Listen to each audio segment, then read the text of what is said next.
Swayam Prabha. Digital India. Educated India.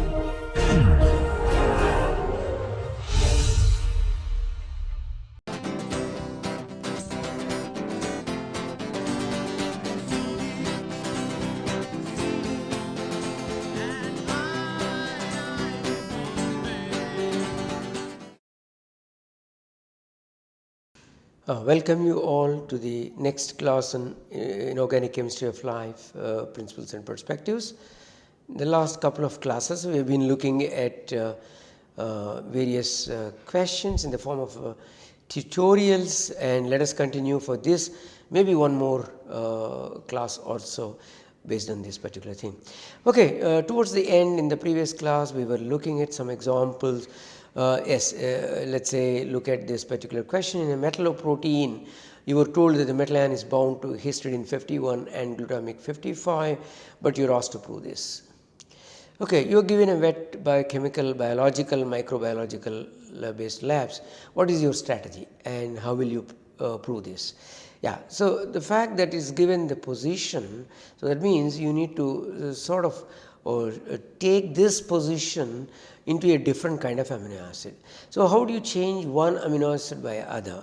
And that is what is referred as the site targeted mutagenesis. So therefore, by using the site targeted mutagenesis, you can replace one at a time, the histidine 51 at one time, glutamic 55 at another time. You can also do both of them as well, multiple mutations too. And from that you can definitely prove whether the reactivity is present, reactivity is not present, all these things. For this you require a lot of PCR work and the nucleic, the plasmid based work. That is why we talked about biochemical and biological kind of a work. Then once you change this, you have to express. So you express in microbugs. So therefore microbiology. Then you synthesize, you get the product which is in the form of the enzyme, and that enzyme activity you can study. So that's how one can approach for such a kind of a problems. Okay, so the next question, the tutorial, because these tutorials are supposed to be making you to think as how to respond to the questions. So you are given a metalloprotein and an absorption spectrometer. I would say you are given different metalloproteins and you are given an absorption spectrometer and a wet chemistry lab. So what all can you obtain by using all these and how? So when you say wet chemistry lab, you should be able to do chemistry modifications. For example, you are given a metalloprotein. You can take out the metal by using some chelate agents. Then you get an apoprotein, you can check the apoprotein absorption spectrum, then you start adding the metal ion. So as a function of the metal ion concentration, as a function of the pH, all of these you can study. So from that you can establish the metal ion, its coordination aspects such as geometry, other things, and many of these kind of things can be identified. So therefore, the same question will come in another form later on, so we will look into that as well. Okay, so these two what I talked now, actually I have already talked in the previous class towards the end. Okay, let us look at the next one. You are given a metalloprotein containing copper plus, and you are asked to find how many histidines are bound, okay, to that metal ion center in that protein. So you are given only one spectroscopy instrument. So you decide which one you wanted to use, and a wet chemistry lab, which means you can play with it. So which spectroscopy instrument will you choose for this activity, and how you are going to establish the number of histidines bound to copper plus center in that given protein. So you are allowed two things, any one spectroscopy technique, and you are allowed to do some chemical modifications too, because chemistry lab is given. So suppose you want to go, suppose you think that your answer is absorption spectroscopy. See, the absorption spectroscopy is not going to tell the number of histidines at all. You may say, argue that the shifts of these very broad bands, suppose you have a few histidines or more histidines, the positions could shift to the very similar to that. So therefore, absorption spectroscopy is not a right method rather EPR. How will I say EPR? It's copper plus. Everyone knows copper plus is D10. And D10 is a non-magnetic one. But try to see in the third line a wet chemistry lab. So what I do, I will add some agent which converts the copper plus to copper 2 plus. So what will I use? I can use an oxidizing agent. So I will oxidize to copper 2 plus. Once it is oxidized, I have a copper 2 plus, which is a D9 system, and now this D9 system I can tackle through the EPR spectroscopy. And if I go for a high resolution EPR spectroscopy, I can even establish the number of histidines being present in this one, and that's how it is. Okay. So let us keep looking at more and more questions of involved type. What simple technique that you would recommend if one were to establish the molecular weight of a protein? Can the same technique be used to find whether the protein is pure or any impurities are present? How? First of all, to find molecular weight, the best technique is mass spectrometry. And for protein, what is the best mass spectrometry? Is the MALDI, matrix assisted laser desorption ionization spectroscopy. So therefore, obviously MALDI, and the MALDI sensitivity is so high, it can identify even the concentrations of 10 power minus 9, minus 10 in that range too. So if you have a impurity which is at low concentrations than your protein, still you can find out. So therefore MALDI is absolutely a good thing. I am not just telling answer, I always, for every question I am giving the reasoning. So you should also think first the reasoning of this. Okay, let us move on to the next query, query in the tutorial. A carboxylic derivative of 18 crown 6 ether shows increasing transport rates for calcium 2 plus as a function of pH, increasing pH. So it's a carboxylic derivative, it's 18 crown 6, and it increases as a function of pH for calcium. Whereas this is exactly reverse for potassium plus. What that means? As you increase the concentration of the potassium plus instead of calcium 2 plus, so it goes down. Okay. So they explain this observation. Now, what we know is what happens when the pH is added, or pH is increased. pH is increased for a carboxylic group. What will happen? At very highly acidic pH, carboxylic group will be COOH, and as you keep increasing the pH, slowly some portion of carboxylate will come. At neutral, most of the thing could be carboxylate, and in a basic medium also it will be completely carboxylic.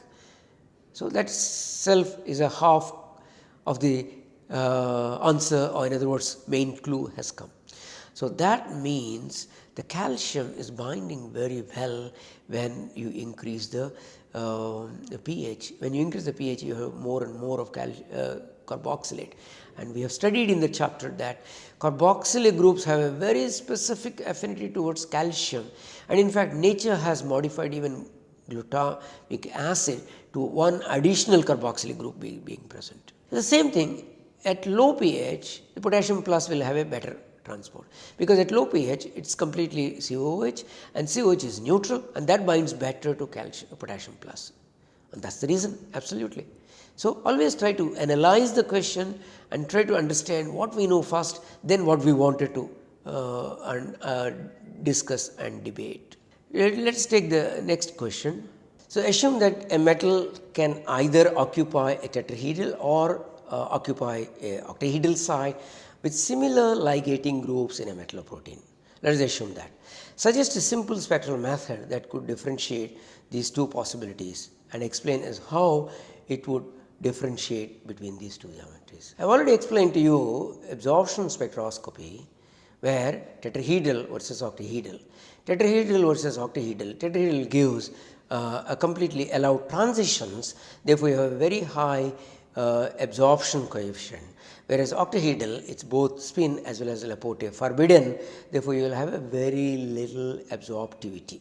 So therefore one can easily find out by using absorption spectroscopy whether the metal ion has gone into a cage of the octahedral or whether into a core of a tetrahedral. So tetrahedral versus octahedral can be easily found out by absorption spectroscopy. Okay, now let us look at more and more questions based on each metalloenzyme kind of thing. So let us look at this particular slide. The first, these are based on the vanadium. Okay, so let me read the first question on the top. In this, while vanadium shows -1 to +5 oxidation states in its compound, these are restricted to +5, +4, +3 in biological systems and none other, not even +2. Discuss and throw your views on it. So, we know if when you open the chemistry compounds, chemistry aspects of vanadium, what you will find? Vanadium, you will find all kinds of oxidation states -1 to +5. You know the carbonyls etc. will show 0 and -1, minus, whereas the other compounds can show plus, and oxides can show +5 and some extent +4, halides etc. etc. So, therefore, in chemical compounds you have all through -1 to +5, but whereas in biological system it is only +5, +4, +3. Why? So, that is the question. So, that means there must be some problem if it goes to +2. If it goes to +2, what could be the problem? It will immediately reduce this environment or surrounding and get self oxidized to +3 or +4 or even +5. So, therefore, the lower oxidation state are strongly reducing. Therefore, the system, biological system does not accept such kind of an extreme kind of things, and hence I think it is reasonable to say that this is the reason why the +3, +4, +5 only are used in the biological systems, not so much so +2 and lower oxidation states. Okay, let us look at the next question. The vanadium 51 NMR is well suited for identifying its primary coordination sphere. What oxidation state is suited for this? So, obviously any NMR when you look for a non-paramagnetic or preferably the one which is diamagnetic. So, which of the vanadium is diamagnetic? Vanadium 5. Why? Vanadium 5 is D0. Okay, what and how the primary coordination sphere is identified? Shine light on it. See, if you go back and look into the story that I have explained on vanadium in biology, one plot you will see x axis is the vanadium chemical shifts having 0 on one side minus, other side plus, on the y axis you have a sigma chi by n. Sigma chi is the total the electronegativity of all the atoms by n is the number of ligating centers or the coordination number, and that you have seen pretty much. So, you go to more and more negative, more and more electronegative atoms, the value will be more and more negative, and the more and more positive will have the positive. And now I will say, I will not give you all the answer. I have activated you to look into that particular plot, and you can get with the answer very nicely and easily. So, now if you know the vanadium 51 NMR, you can draw simply a line from the y axis onto the straight line and try to get what kind of a groups are there on this. Yes, I hope you can do that, and it is not very difficult. You should be able to do that. Let us move on to the next one. Though the entry of 5 vanadium in biological system is +5 oxidation state, that is the one. So, what are the kind of species +5 oxidation states? Vanadate and other vanadates too, depending upon the concentration and pH. Guess what kind of forms? How is that one identifies +4 and +3 species state, okay, in the cellular and biological fluid? So, discuss this phenomena and shine its reasonings. See, actually, though the entry in the biological system is +5, when it gets inside the cells, they get into 4, they even get into 3, because there are cellular reducing agents. The cellular reducing agents will reduce this one. So, these can be identified by EPR when it comes to vanadium 4, which is D1, can be absorption come EPR also +3, all these kinds of things. When you have +5, you can use from the NMR. So, variety of these techniques can be used and identified. So, it is basically the cellular reducing agents which will convert +5 +5 to +4 or +3, and they are stabilized by cellular molecules, they are complex by cellular molecules after being reduced. So, therefore, their existence in the cell is not only 5, can be +4, can be +3. Okay, let us get to the next one. What is the negative role or inhibitory role played by vanadium in biological systems?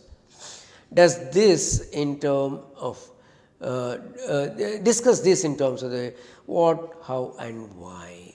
Okay. So, negative role, I am sure you understand, in the movies negative role is by the villain. So, it is the same thing here too. So, what kind of an inhibitory role in case a negative role in biological systems is nothing but the inhibitory role. So, you know, for this the answer is that you need to compare vanadium as vanadate and the phosphorus as the phosphate. And why we have to compare? Because it is the phosphorylation which is most important to make the enzymes to be active, which I have told several times during variety of enzyme reactions when we were discussing. Therefore, in the case of the sodium potassium ATPase, as you know, in the second cycle where the potassium binds and the enzyme undergoes a dephosphorylation, at that stage if the vanadate is found is present, the vanadate will bind to the enzyme and make a irreversible contact with the enzyme. Therefore, vanadate will be acting like an inhibition in the second part of the cycle. And this also I have given in the course in one of the slides. You can always see and try to understand that too. Looks like there are some more questions in my slides. Let us go into that. So, in one protein, a vanadyl VO2 plus species is bound by 2 nitrogen centers. Okay. So, you have a VO and VO is bound by the 2 nitrogen centers. Where are the nitrogen centers? Primarily histidines, and it is also written in the question as histidines.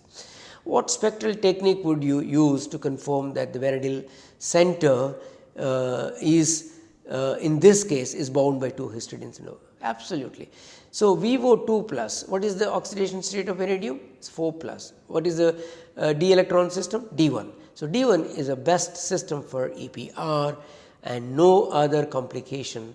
And if you go for a high resolution EPR, the nitrogens which are bound, which is having I is equal to 1, will further split, and from the number of lines you can make that. The same kind of a question has come earlier in different form. So, the answer is the same. Let us come to the next question. In biological systems, in one case vanadium 5 species is bound by 4 oxygen ligands, VO4 binding core. In another, the vanadium 5 is bound by 2 oxygens and 2 nitrogen ligands, VO2 and 2 binding core. So, what is the technique that you would use to differentiate this? Just a while ago I talked to you vanadium 51 NMR. I talked to you it is dependent on the summation of the electronegativities. When you have all 4 nitrogens, the summation of electronegativity is greater as compared to the VO2 and 2 oxygens and 2 nitrogens, the summation of chi is different. Therefore, from the straight line you can easily find out, and their NMR positions are absolutely different. Therefore, you can differentiate. Okay, go to the next question. There are 2 redox reactions are given. VO2 plus 2H plus electron giving rise to V3 plus H2O. The potential is plus 0.3. Okay, let us get to the next question where we have a redox potentials VO2 plus 2H plus electron V3 plus H2O, which has a plus 0.3, and the other equation given is VO2 plus 2H plus electron VO2 plus 2H2O, which is the 1 electron volts. So, what is the first? Identify the couple in A, also in B, compare both and tell which one of these redox couples is more favored and why. So, for this what you need to look at? You need to look at first of all what is the couple. So, on the left side VO2 plus, vanadium is 4 plus, right side is V3 plus, it is a couple V4 plus versus V3 plus. In the next one VO2 plus, okay. So, that is what 4, then plus is there 5, vanadium 5, and then on this side VO2 plus vanadium is 4. So 5 to 4. So 5 to 4 is plus 1, 4 to 3 is plus 0.3. That means 5 to 4 is more favored as compared to the 4 to 3, but both are favored because both are positive. And this is, you have to take delta G is minus NFE. Since the potentials are positive, it will be still minus. So more negative value, less negative value. 5 to 4 is more negative value, 4 to 3 is less negative value of delta G, therefore their corresponding feasibilities, etc. Okay, let us get into another arena of the enzymes, which is manganese based. Look at the one of the questions, first question. In a photosystem related to plants, what is the gross reaction that occurs at photosystem 1 and that occurs at the photosystem 2? So it's already given in my slides. At the photosystem 1, you need to do reduction and bring the carbohydrate. In the photosystem 2, you need to do the oxidation of the water to O2. So you can easily do that. So what is the chemical nature of these reactions? The first one is reduction, the second one is oxidation. So in photosystem 1, always you have a reduction, and photosystem 2, you always have a oxidation. Go to the next question. Given the fact that one single manganese ion can undergo a change from plus 2 to plus 7 oxidation, we know very well, even from our high school, the teacher tells that the manganese has a large number of oxidation states, and in the school level we study this plus 2 to plus 7. Of course, you have other things are also possible. Why does the oxygen evolving complex require 4 manganese ions? First of all, what is the oxygen evolving complex? Is the photosystem 2, which is a manganese complex. So what is this reaction? This reaction is basically oxidation. That is 2H2O giving rise to O2 plus 4H plus 4 electrons. So totally how many electrons? 4 electrons. So 4 electrons change. If you have one manganese, if it is in 2, it can go to 3, it can go to 4, it can go to 5, it can go to 6, or if it is in 7, it can come to 6, 5, 4, 3. All of these are possible with one manganese, but it does not happen. It happens by 4 manganese ions, because in this particular enzyme, each reaction is by one pulse of light, and each pulse of light will activate one proton, one electron. And therefore, these are all transferred to the each metal ion that you have. Therefore, the whole thing is taken care by all the 4 manganese ions, not by the one single. So therefore, one requires this. So not just one. Of course, where the actual reaction occurs, it is one of the manganese and a calcium center. So between this calcium center and one of the manganese, the entire conversion of water is 2 OH2s, 2 waters. The OO has to come closer, the OO has to make a single bond, the OO has to make a double bond. The hydrogens which are attached to O should go away, etc., etc. Then all 4 protons should be out, then electrons should be in to get the bond, and both the things are there. Okay, what is the total reaction that occurs at the manganese superoxide dismutase? For any superoxide dismutase, it is basically the O2 minus. So it is not 1, it will give 2 of this, which will give 1 O2 and 1 H2O2, 1 O2 and 1 H2O2. So in some enzymes, first there will be a reduction, then in the second step oxidation. In some enzymes, first there is a oxidation, next there is a reduction. This is how it happens. So it can be in the manganese, it can be in the iron, it can be in the copper, etc., etc. In all the cases, this is what the basic story is, and entire thing very clearly given in my slides. I refer you to look back into the slides in these things. Every one of these. So you can listen to my lecture followed by, you can use the one. There are some more queries of the manganese in biology. While the dismutation of superoxide is affected by one manganese center, the disproportionation of the hydrogen peroxide needed 2 manganese center. So what is dismutation of superoxide? It is called superoxide dismutase. What is the disproportionation of the hydrogen peroxide? It is called catalase. So you have the superoxide dismutase catalase. So how many electrons in superoxide dismutase? 1 electron. How many electrons in peroxide? 2 electrons. Therefore, you have one metal center in case of superoxide dismutase, which can take care of the one electron, and two electrons have to be taken care. Therefore, you have two manganese centers, and that's what. And that's what will happen. So, both the electrons simultaneously will be transferring, things can happen. Okay. All right. In the next question, looks like in the previous question itself I extended the answer, but we can look at again. At photosystem 2, the two water molecules are converted to O2 by the fourth manganese, that is the manganese that is located outside the cubian structure. If you look at my slide, you will find, and calcium 2 plus, these are the ones. If that were be the case, why should there be a tetramanganese cluster? I have already answered to you. Give you reason and then explain this in the context of the functioning of this enzyme at each pulse of the light. I have already explained to you that the manganese undergoes each time one oxidation state, and that is transferred to the neighbor manganese systems, etc., in order to have a total catalytic. And second thing is, for each pulse of the light there is a proton and there is an electron being generated and utilized, and these are being very well taken care with when you have the tetranuclear cluster. But actual reaction occurs between the fourth manganese and the calcium, and that is what we are looking at. So, that is where the reasons that we are given. Okay, let us see in the next question. In photosystem 2, the O2 water molecules are converted to O2. Give your own philosophy to make this conversion happen, not using the slides given in the class. Design a hypothetical scheme showing the principles and approach that you would wish to adopt. So, to form a O2 from H2O and H2O, first of all, what you have to do? You have to bring the two O's of the H2O close by. Then what you have to do? You have to disconnect the hydrogens.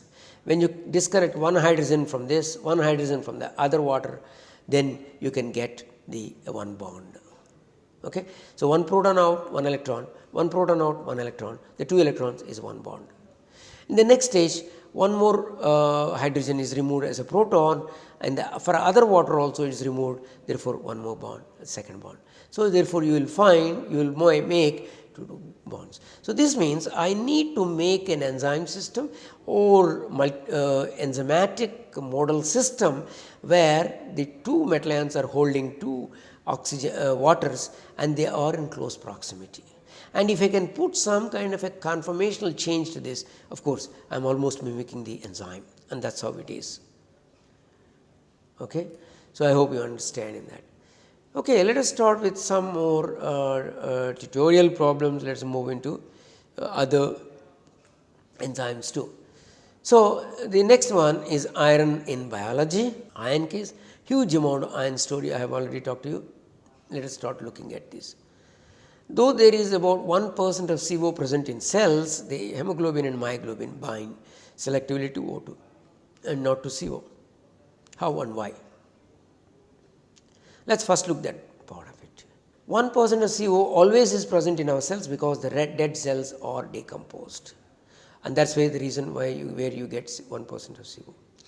Now, you have a CO binding, you have a O2 binding. At 1% of this is the concentration of the CO is not very high, and the enzyme has a mechanism to differentiate the O2 binding versus CO, which I told in the class. The CO binds straight, O2 binds bend. The bend one is stabilized by a hydrogen bond with a histidine, a distal histidine, and which is not happening by CO. CO is repelled by a carboxylate group. So, in CO case it is repelled, in O2 case it is attracted, therefore, the system goes towards the O2, and therefore, O2 is recognized over CO at those concentrations. However, when the concentration of CO is very large, then there is an equilibrium is shifted and the CO binds. If the CO binds once, it will continue, because CO binding is very strong and is as strong as 30 times to that of the O2. Therefore, the iron CO is more favored, and therefore, iron O2 is not favored.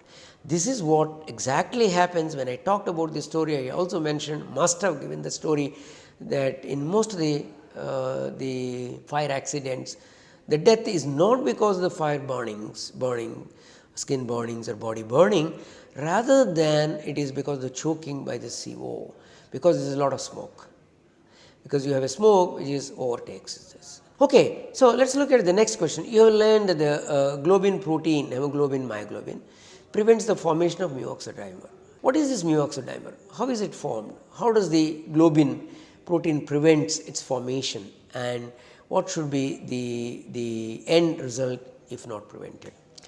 Mu-oxodimer is two iron centers are coming closer and bridged by the oxo, and that is what exactly. So, you have an iron with one O2, another iron on O2. When both these two have come together, it will become initially a iron peroxo iron, then iron oxo iron. Therefore, the iron oxo iron will be the mu-oxodimer. And once that is formed, the iron centers are also oxidized to form that one. So, if they are oxidized to form that one, then what do you have? You have no way it will reverse. Therefore, mu-oxodimer formation is dangerous. And in case of enzyme, the two such units cannot come closer because the protein covers these two groups and they cannot come closer with their distance of because the two irons have to come within about 3 angstroms or so, they can never come. Therefore, mu-oxodimer is not formed and it is being prevented. Okay, assuming that the O2 stretching frequencies of the free and bound to hemoglobin, hemerythrin and hemocyanin are 1400, 1150, 850, 750 respectively. Okay. So, comment on the nature of the O2 binding to those proteins and substantiate your answer accordingly. Okay. So, assume that the stretching frequencies are this one 1400 quite high, little low, much low, very much low in these things.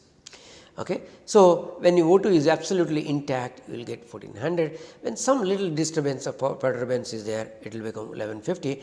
When it is particularly reduced to single bond, then it will become the 850 hydroperoxy type. When it is completely peroxo, then it becomes 750, and that is what happens.